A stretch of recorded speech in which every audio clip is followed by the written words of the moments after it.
Welcome fellow Airsoft players and enthusiasts, channel host Marshmallow. And in this video I wanted to go over all the upgrades that I did to my Elite Force Glock 17. This is how it sits now after everything that has been done to it. And it's quite personalized. It's personalized for what I like. And without further ado, let's get into everything that I have done to this.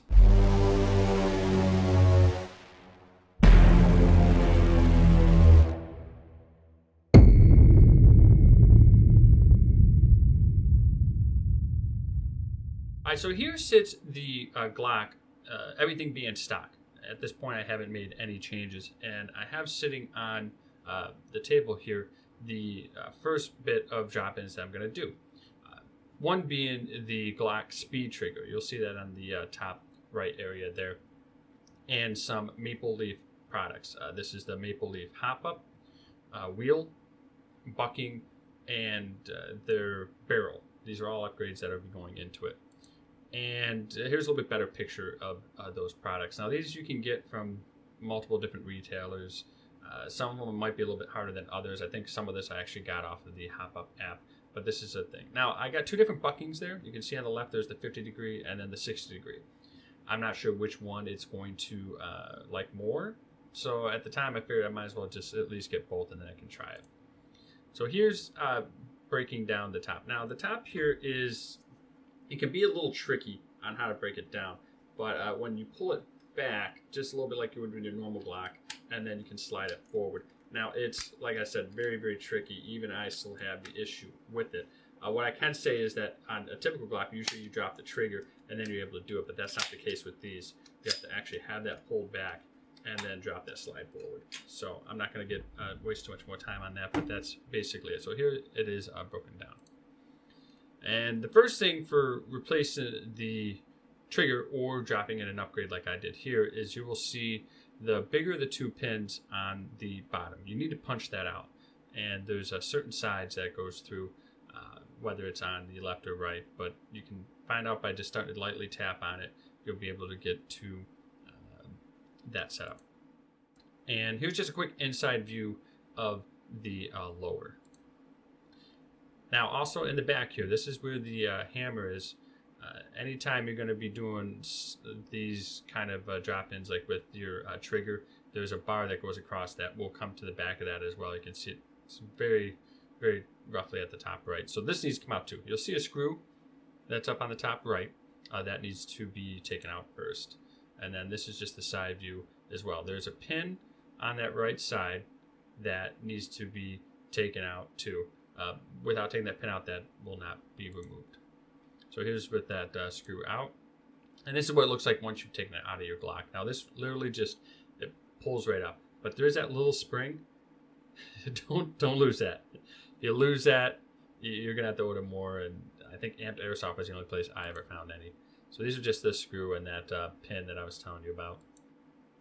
And now that bigger pin on the left is what holds that trigger, and that top pin and that's just above it, that needs to come out too.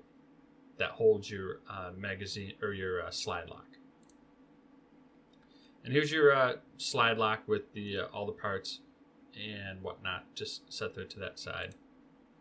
And now the regular trigger, this really comes out pretty easily. It's a little bit of a wiggle and it pops right out. So that's just an up view of this. Is again the stock. So now we're going into the speed trigger, which this one was designed for either the 17 or the 19 Gen 4. Make sure you pay attention to that. There's Gen 3s, Gen 4s, and some of these parts are not compatible with each other. So make sure you pay attention to that. And there's a pin that holds that trigger right to this arm. Pop that pin out. And now here is the new speed trigger being assembled in. And then the process is just the opposite when it comes to putting it back in. You just drop that right in, and then the pins will go back. And the spring for that for the slide release is a little bit of a pain, but you'll be able to get it. You just got to work with it. And now here's where I'm showing you just where the trigger is at. You can see just vaguely maybe there in the back. There's where that little Allen set screw, and this is the one in the front and the back. This is what you set to make that trigger move less and allow you to actually make it a speed trigger. So you're closing up all of that pulling room. So that's kind of the setup with it. I think I had a video of it as far as the pull. Actually, I got the thing right in front of me. I can show you. So now that I've activated it, you can see, hopefully, I'll try to get this by the camera. There's just ever so you hear that? Just ever so slightly. I barely have to pull that to drop that. All right, so now what we're looking at is the guts of the Glock as far as the stock. So this is the stock barrel as well as the stock hop-up and bucking. You can't see the bucking yet, but it's in there.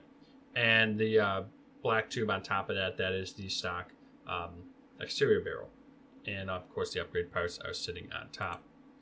And these are again the parts that I'm going to be dropping in. So this is the Maple Leaf hop-up, the bucking, the wheel, and the barrel. And this all came highly recommended from different reviews that I read.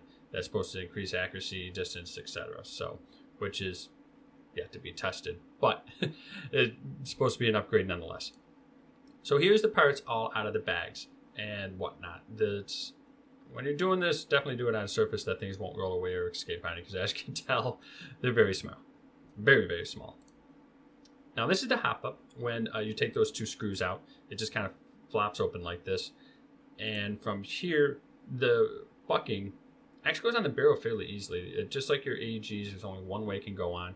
And then the clip that goes to the back that holds that in place, again, it can only really go one way. And this is just kind of a view from what their bucking looks like. Very similar to their AEG buckings, to be honest, and that looks pretty sweet. So now this is how it will sit in your hop-up. And from here, we will go ahead and start the next assembly process, which dropping this wheel in and the, I guess, nub and arm, it's all one unit here.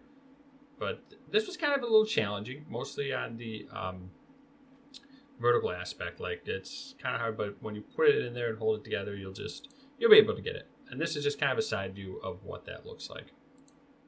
And then finally, when they're put together, you screw those down. That's the assembly process to where this is the setup. I think altogether maybe took me about 15, maybe 20 minutes to do this. But I was also taking my time. It's the first time doing a pistol thing for me, so a little bit. And this is the front view where you'll have, or is it the rear view? I don't know. It's whichever view you want to consider. Maybe the rear. But this is where your BBs will get fed in. So now I've dropped that hop-up bucking into the barrel and as well as the upper. Again, this was a fairly easy process. There's nothing too complex than that. It just takes a little bit of time. And what I noticed when I did that was that the barrel had a little bit of wiggle room inside of it. They're designed that way, of course, but it had a little bit more wiggle room on that than I liked. So what I did is took Teflon tape and put it on there just to kind of stabilize that barrel a little bit more. Will it give it better accuracy? Maybe. I know on my AGs I've done that, but then again, those uppers don't move like a pistol does, so time will tell. So that's the setup there, and now we'll be going into the site. But yes, this is the Maple Leaf setup and whatnot, and at least in the process of it, I'm pretty impressed with that. And the only thing I don't like was that the wheel, you kind of had to buy that as another part. It didn't come with the hop-up. You could use the stock one, but honestly, I just wanted to leave the stock all as one unit for like a backup. So that's probably about the only kind of bad thing. So, other than that, that is the hop-up, bucking, and barrel.